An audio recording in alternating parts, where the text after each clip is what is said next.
Amekuja, nimefanya historia ama nimefanya search, nikapata mama Alice anatoka hapa Kiambu, na unajua wanasema mwenye kwao ama wa nyumbani ama mwenye kwao mcheza kwao utunza, si ndivyo?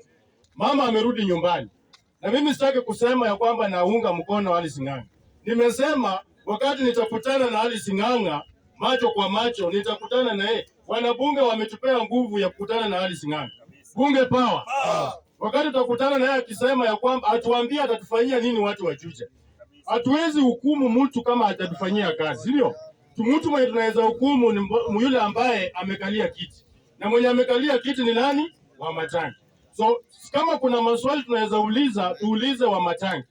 Wamatangi ndio amekalia kiti. Mama bado hajakalia kiti. Kwa hivyo tunasema hivi kama sisi ama vijana. Mimi nasema ya kwamba tunaunga mkono, nitaunga mkono yeyote yule ambaye ataweka maslahi ya wanabunge na watu wa Juja mbele. Bunge power. Bunge power. Kwa hivyo ni mwisho kabisa, Koimburi ndiye MP wa Juja, na ninasema ya kwamba Koimburi amejaribu kufanya kazi, ingawaje hajafanya kazi kulingana ama kwa ile kiwango ambayo inafaa, lakini amejaribu. Kwa hivyo ile miradi ambayo imebaki kufanya, tunaambia Koimburi ya kwamba make sure ya kwamba amemaliza hiyo miradi, na tutakuwa tunamwandikia petition.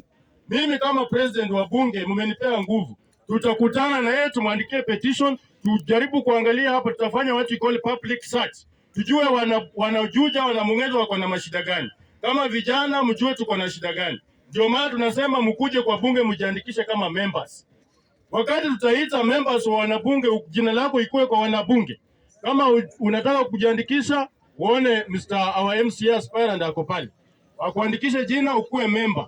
Tunataka tuite ule Koimburi, mumwambie makosa iko wapi, arekebishe. Kama hawezi kurekebisha, tutakuwa na alternative. Bunge power. Bunge oye. Kwa hivyo